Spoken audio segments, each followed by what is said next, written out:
မိတ်ဆွေများအားလုံးမင်္ဂလာပါခင်ဗျာ Burmese News မှကြိုဆိုပါရစေနေ့စဉ်တော်လန်သတင်းများကိုကြည့်ရှုနိုင်ရန် Subscribe ခေါင်းလောင်းလေးကိုနှိပ်ထားပေးဖို့ဖိတ်ခေါ်လိုက်ပါရခင်ဗျာ NUG ရဲ့လူခွင့်ရဒုဝင်ကြီးဦးအောင်ကျော်မိုးနှုတ်ထွက်သွားပါပြီကင်မီနယ်ကစောကျော်တက်နေအဖွဲ့အင်အား350ဒီကင်မီနယ်ပြန်လဲပူးပေါင်းလိုက်တဲ့သတင်းရှိနေတယ်လို့ AR တိုင်း၄မျက်နှာငဝန်ဆယ်ကျိုးပေါက်ပြီးတော့ဟင်္ဒရာ၄မျက်နှာမြို့တွေရေကြီးရေရှမ်းမှုတွေဒရဇက်ဖြစ်နေတဲ့အခြေအနေအပြင်ကိုမနေ့ကဘိုးနဂါးနဲ့ပတ်သက်တဲ့ဘိုးနဂါးရဲ့စိန်ခေါ်တန်ကြရက်တွေအကြောင်းဒီကနေ့ပြောပြသုံးသပ်သွားမှာဖြစ်ပါတယ်ဘိုးနဂါးရဲ့စိန်ခေါ်တန်ထွက်ပေါ်လာအပြီး NUG lobby အုပ်စုတွေရဲ့ပွက်ပွက်ညံတဲ့အတန်တွေလည်းထွက်ပေါ်လာပါတယ်ဒါအပြင်မှာမနေ့က YouTube မှာကျွန်တော်ရဲ့ဘိုးနဂါးရဲ့စိန်ခေါ်တန်သုံးသပ်ချက်ပြောပြပြီးတဲ့ဗီဒီယိုမှာလေးလအတွင်းပြည်သူလူထုရဲ့သဘောထား comment မှန်သူတွေစံချိန်တင်မြင့်တက်ခဲ့ပါတယ်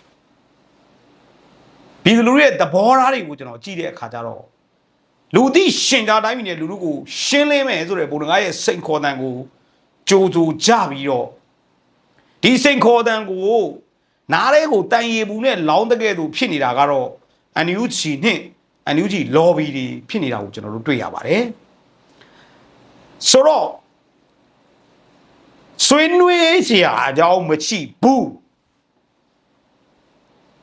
ဘုံတကားကအတီကောင်ကဘာကောင်မို့ဆွေးနွေးရမှာလဲဟဲ့သွားတယ်ဆွေးနွေးတာမဟုတ်ဘူးစိန်ခေါ်တာဖြစ်ပါတယ်ရှင်းတယ်နော်တတိရှိမှန်တယ်ဆိုရင်ထွက်ခဲ့လို့ပြောတာဖြစ်တယ်ဆွေးနွေးတာတွေညှိနှိုင်းတာတွေလုံးပုံမဟုတ်ဘူးတရားမျှတမှုရှိမရှိရှင်းလင်းတယ်ပွဲဖြစ်တယ်ကိုအကောင့်လေးရကိုစာလေးတစ်ကြောင်းတင်ဗီဒီယိုလေးတစ်ပုံတင်နဲ့မရှက်ကြဘူးလားမရှက်ကြဘူးလားခမည်းတော်တော်လန်ရေးကဘာတော်လန်ရေးလေဗျတရားမျှတမှုရအောင်ရှာနေတယ်တရားမျှတမှုတွေတိုက်ပွဲဝင်တဲ့တော်လန်ရေးကြီးတစ်ရက်လုံးကိုခမည်းတော် NUG lobby အုပ်စုတစုကြောင့်တော်လန်ရေးရဲ့ဂုံတိတ်ခါပြည့်ရွှင်းခဲ့ရတယ်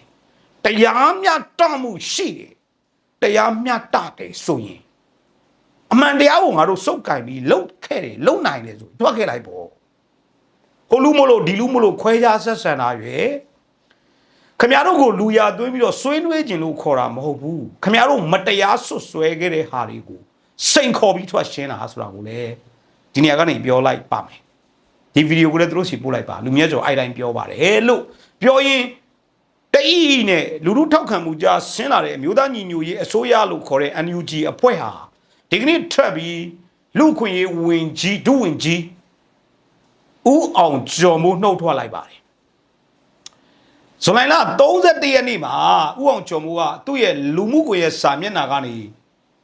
NUG လူခွင့်ရေးဒုဝင်ကြီးတာဝန်ကနေနှုတ်ထွက်လိုက်ပြီဖြစ်ကြောင်းပြောဆိုထားပါတယ်လွယ်လိုက်တာပြည်သူတီမှာဒေါ်လာငွေတန်းပေါင်းများစွာအလူခံပြီးဟမ်တာဝန်ရှိပါတယ်တာဝန်ယူရမယ်တူနေပြောတဲ့ကောင်တွေက Facebook မှာစာတစ်ကြောင်းတင်ပြီးတော့နှုတ်ထွက်လိုက်ပါပြီပြောုံနဲ့ပြီးသွားပြီလားနော်အဲ့တော့ NUG အစိုးရမှာအကြံပေးပြီးတာဝန်ယူခဲ့တဲ့ဦးအောင်ကျော်မိုးဦးအောင်ကျော်မိုးကရိုဟင်ဂျာလူမျိုးတယောက်ဖြစ်တယ်လို့လည်းကျွန်တော်သိရရိုဟင်ဂျာဘင်္ဂလီပေါ့ဗျာတချို့ကတော့ဘင်္ဂလီခေါ်တယ်တချို့ကတော့ရိုဟင်ဂျာခေါ်တယ်ရိုဟင်ဂျာဘင်္ဂလီလူမျိုးတယောက်ဖြစ်ပါတယ်ဘာဖြစ်လို့နှုတ်ထွက်လိုက်တာလဲဆိုတဲ့အခြေအနေကိုတော့ဘာမှမပြောပင်မဲ့မကြခင်ကမှအာရကတ်တော် AA နဲ့တွေ့ဆုံမှုအပြီးမှာအာရကတ်တော် AA ကို NUG ကငွေကြေးတွေလှူဒန်းမှုအပြီးမှာရိုဟင်ဂျာဘင်္ဂလီလူမျိုးဖြစ်တဲ့ဦးအောင်ကျော်မိုးနှုတ်ထွက်သွားတာဖြစ်ပါတယ်ဆိုတော့တိုင်းပြည်စီးလုံးညီညွတ်ရေးတော်လှန်ရေးကိုစိတ်ဝင်စားလို့ဝင်ကြီးယာတူးလူထားတာမဟုတ်ပဲရိုဟင်ဂျာဘင်္ဂလီအရေးများကိုစောက်ရွက်ကြံတာယူထားတဲ့သဘောတက်ရောက်တာကိုလည်းကျွန်တော်တို့တွေ့ရပါတယ်ဒါဟာဝင်ကြီးတာဝန်ယူရတဲ့9နှစ်ကျော်ကာလအတွင်းမှာတာဝန်ခံမှုပြက်ကွက်တဲ့ကိစ္စတွေဒီကနေ့မှာအများအပြား NUG အဖွဲ့ထဲမှာဖြစ်နေပါတယ်တာဝန်ခံနိုင်တယ်တာဝန်ယူနိုင်တယ်ဆိုတဲ့ကိုယ်ကိစ္စတွေကိုတေချာဖြေရှင်းဖို့ဆောင်ရွက်ထားကြပါ တိုင်းပြည်နေလူလူကတော့မျော်လင့်ခဲ့တယ်တော်လိုင်းအောင်ပွဲကြီးကိုဖျက်ဆီးဖြိုချဖယိုဖျဲဖြစ်အောင်လှုပ်ခဲ့တဲ့သူတွေကိုခွင့်လွတ်မယ်လို့တော့မထင်နဲ့နော်ဒါပြင်မှာနောက်တဲ့တစ်ချိန်လုံးကစစ်အာဏာရှင်ကိုပြပြသားတော်လန်ခဲ့ပြီးတော့ DKB ရဲ့နေခွဲထွက်ဘုံမူကြီးမဟုတ်ဗျာဘို့စောကြော်တက်ပေါ့ဗျာနော်ကျွန်တော်ယာဒူးတွေတော့သိမသိဘူးတစ်ချိန်ကကြားပြူစစ်ကြောင်းလို့သိရပါတယ်ဒီကြားပြူစစ်ကြောင်းမှုပေါ့ဗျာနော်ဒီစောကြော်တက်လို့ခေါ်တော့အဖူးစောကြော်တက်လို့ခေါ်ကြတယ်သူကဒီကနေ့ DKB နဲ့ပြန်လဲပေါင်းစီးလိုက်ပြီး DKB ရဲ့သူ့ကိုစစ်ကုတ်ကိန်းမှုယာဒူးပေးတယ်လို့သိရပါတယ်အင်အား350ပါပါတယ်ကြားပြူစစ်ကြောင်းလုံနေတဲ့အချိန်မှာ NUG အောက်မှာရှိတယ်NUG ရဲ့တာဝန်ယူမှုပြက်ကွက်တဲ့အခြေအနေတွေကြောင့်ကြားပြူစစ်ကြောင်းက NUG အောက်ကနေနှုတ်ထွက်လိုက်တယ်တဲ့တို့အတူပဲ justice ဆိုကြရလဲနှုတ်ထွက်တယ်ထို့အတူပဲကျွန်တော်တို့ဒီပါလဲ Federal Wind Drone ဖွဲ့လဲနှုတ်ထွက်တယ်အဲ့နှုတ်ထွက်ခဲ့တဲ့အဖွဲ့တွေကမှပေါ့ဗျာ NUG ရဲ့တာဝန်ယူမှုတာဝန်ခံမှုအပိုင်းတွေကိုဘာလားတော့မသိပင်မဲ့ဒီအဖူးစောချော်တက်ပေါ့နော်စီရေးဆိုင်ရာအတွေ့အကြုံကြီးတယ်ဒီတော်လိုင်းရေးဘက်မှာတသက်ပတ်လုံးတလျှောက်လုံးရက်တည်ခဲ့တဲ့သူတယောက်ဖြစ်တဲ့အဖူးဖောစောချော်တက်ဟာဒီကနေ့ DKB ကိုပြန်လဲပေါင်းစည်းပြီးတော့ဝင်ရောက်သွားတယ်ဆိုတဲ့သတင်းတွေ့ရပါတယ်ဒီလိုအင်အားကြီးတဲ့တော်လိုင်းရေးတက်တွေတစနဲ့ပြိုကွဲသွားတယ်ပျက်စီးသွားတယ်အဖြိုခွဲခံရတယ်အပျက်စီးခံရတာဘသူမှတာဝန်ရှိတယ်ဆိုတဲ့မေးခွန်းကိုကျွန်တော်မေးဖို့မေးလဲမေးခဲ့ပြီးဖြစ်လို့ထပ်လဲမေးနေဦးမှာဖြစ်တယ်လို့နောင်လဲမေးဦးမှာဖြစ်တယ်လို့ခမည်းတော်ကလည်းအမှတ်သေးကြီးကြမိအေးကနှက်ခါနာတာမဟုတ်ဘူးအခါခါနာနေပြီမာလာဖက်စစ်ရဲ့အကြမ်းဖက်ရက်ဆက်မှုကတမျိုးဒီဘက်ကကိုတော်လန်ရင်အင်အားစုပါတော်လန်ရင်အစိုးရပါလို့ကိုပြောပြီးတာဝန်ယူမှုတာဝန်ခံမှုပြက်ကွက်ကိုပြောတဲ့စကားကိုမတီးကိုယူထားတဲ့တာဝန်ကိုမကြည့်ဖုတ်ဖက်ခါပြီးထွက်ကုန်ကြတဲ့ဝင်ကြီးတွေဝင်ကလေးတွေနဲ့ညီမတော်လန်ရေးမှာထွက်ပြေးအမေရိကန်ကိုထွက်ပြေးသွားတဲ့ဝင်ကြီးဝင်ကလေးတွေနဲ့တော်လန်ရေးကိုဂုတ်ခွစီးပြီးအမျက်ထုတ်တဲ့အမေရိကန်နိုင်ငံမှာတန်းချီတဲ့အိမ်ကြီးဝယ်ယူနေထိုင်နေတဲ့ပန်ဆယ်လိုတို့နဲ့တကွာပေါ့ဗျာနော်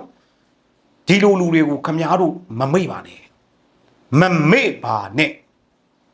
တဲကြီးကြပါကျွန်တော်တို့တော်လန်ကြီးရဲ့လက်ရှိဖျို့ဖျဲဖြစ်ချင်းစစ်တပ်ရဲ့ဖိအားတွေကိုနိုင်ငံရေးရပြန်လဲမတုံနိုင်နိုင်ရင်စီရေးရဒီအောင်မြင်ခဲ့တဲ့စီရေးရလက်တွေကိုမဆုပ်ကိုင်နိုင်ခြင်းတွေဟာဘယ်သူတာဝန်ရှိလဲဆိုတာခင်ဗျားတို့ကိုယ်တိုင်ပဲသိပါလိမ့်မယ်နော်ဒီနေ့တော့ဒီအခြေအနေတွေဖြစ်နေပြီးတော့အထူးအရေးကြီးတဲ့ကိစ္စတစ်ခုထပ်ပြီးတော့မနေ့ကနောက်ဆက်တဲ့သတင်းတစ်ခုပြောပြချင်ပါတယ်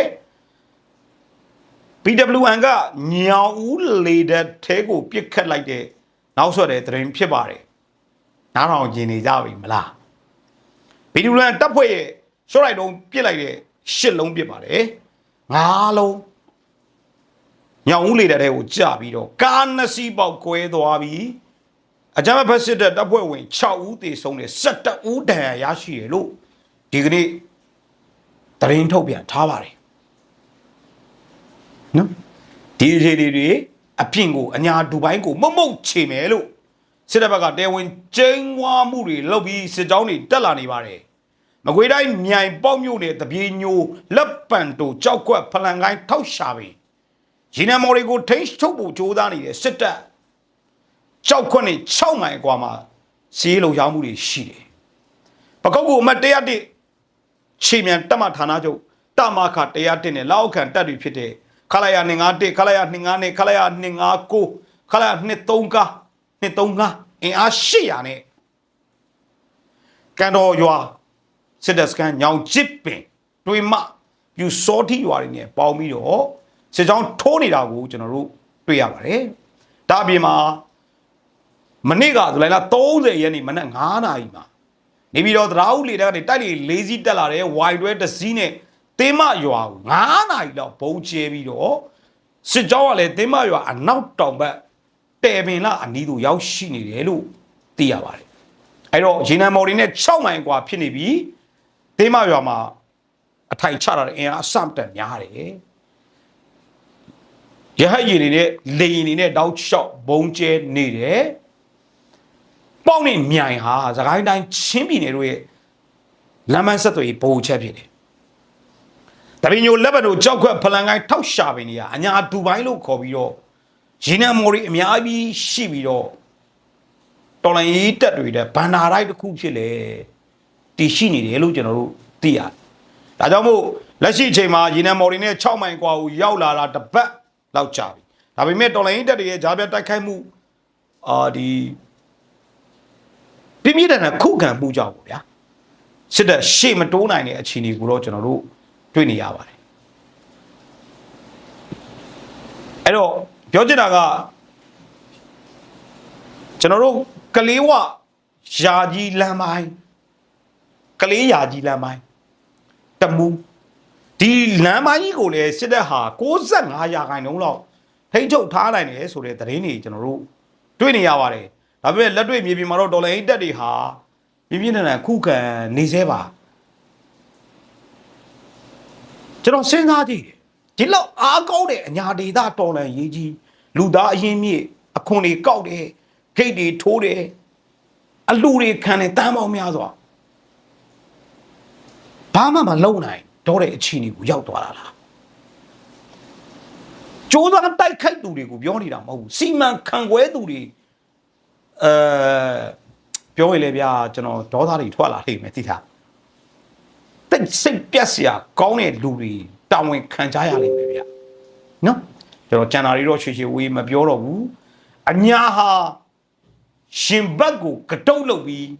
ခုခံနေတယ်သွေးချင်းနေတဲ့ဂျာကဥမညွတ်တဲ့စိတ်တဲ့အညာတော်လန်ရေးကိုဂုတ်ခွစီးတဲ့ကောင်တွေကိုခမားတို့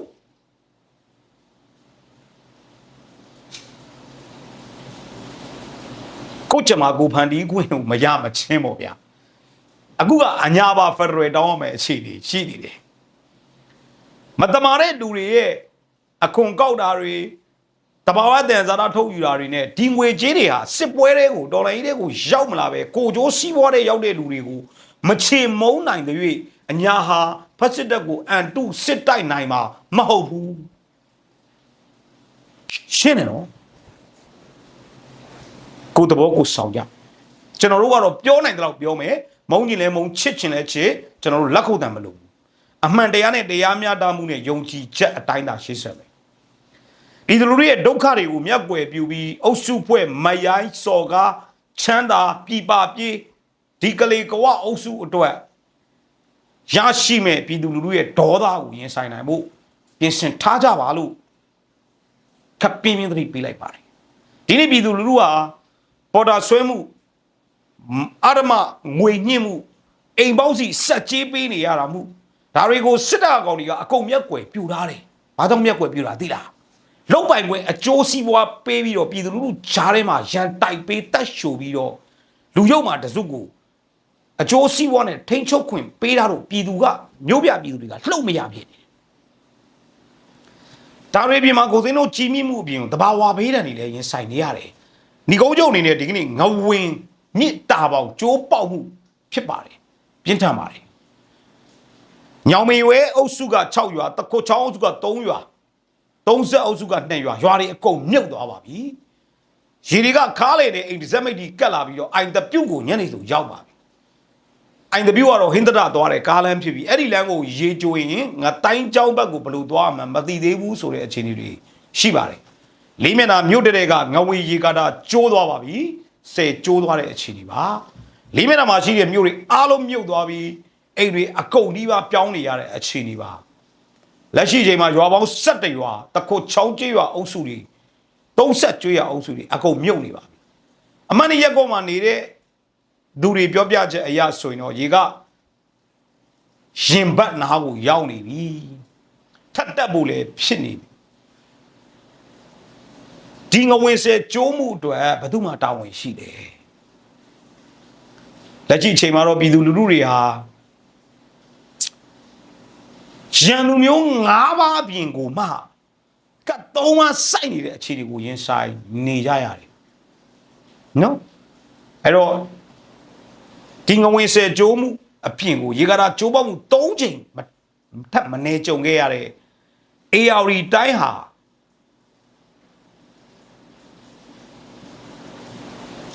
လေးမျက်နာကနေဟင်းသရစီကိုရေကြီးမှုတွေဆက်ဖြစ်လာနိုင်ပါတယ်1984မှာဟင်းသရအိမ်ပြက်ရေကာတာကျိုးခဲ့တယ်1991မှာလေးမျက်နာကထိန်ငူရေကာတာကျိုးတယ်1969မှာဟင်းသရကျွဲကုန်းရေကာတာကျိုးပြီးတော့အခုငဝင်ဆယ်ရေကာတာကျိုးပေါက်ခဲ့ပါပြီအဲ့တော့မနေ့ကညနေ3နာရီလောက်ကနေပြီးတော့တာပေါင်နှိပ်ဆင်းပြီးတော့တာပေါင်ရဲ့အပေါက်ဟာပေ150လောက်ကျန်နေပါတယ်ကျဲသွားပြီးတော့ပွင့်ထွက်သွားပါတယ်ဒါကြောင့်မို့ရန်သူမျိုး၅ပါးပဲ